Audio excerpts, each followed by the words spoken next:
Hi there, my name's Ikello Herod, and this is Ikello Photo.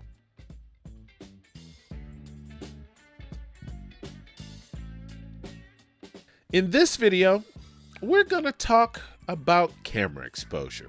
I've had some people asking me about it, and so we are going to spend some time just explaining the fundamentals. First off, let's define what camera exposure is. In simple terms, camera exposure is the amount of light that is allowed to enter the camera to hit the image sensor. This is determined by three factors: aperture, shutter speed, and ISO. Aperture is the size of the hole in the lens that allows light to pass through. A larger aperture will allow more light to enter the camera, while a smaller aperture will allow less light to enter the camera. Now, shutter speed is the amount of light that comes in when the shutters actually open.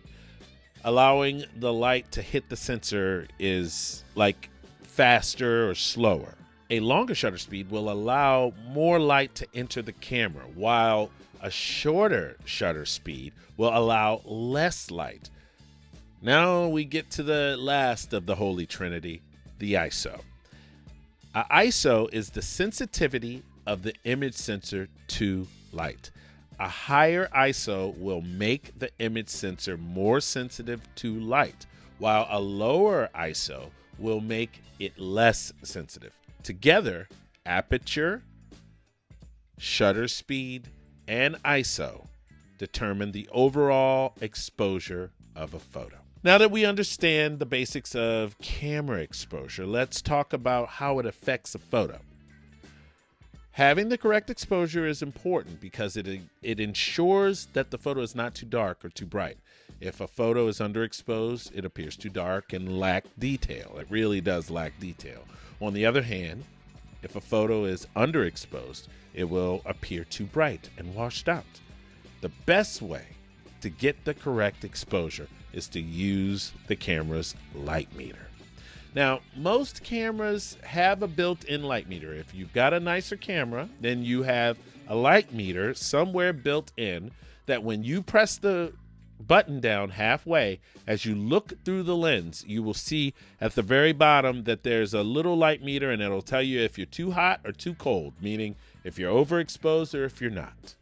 And that's what you use to kind of ride the aperture and the ISO and the shutter speed so that you can get it right in the pocket. What I like to do personally is I like to keep the ISO down as low as it possibly can without having to add any extra light or sensitivity to it.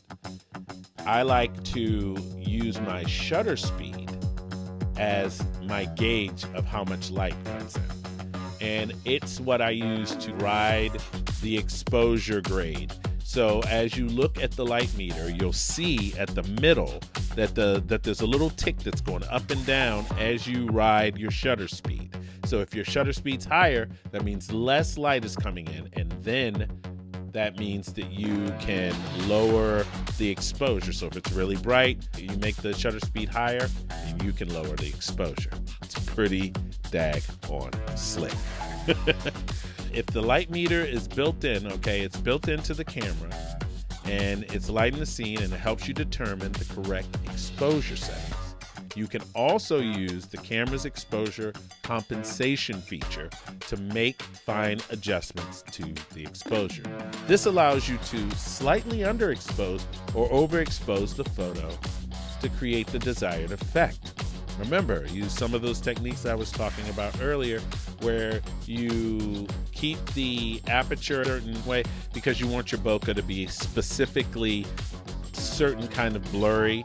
And you also want to keep your ISO set so that you don't add too much information into your picture. Then you can just use your shutter speed to ride it up and down.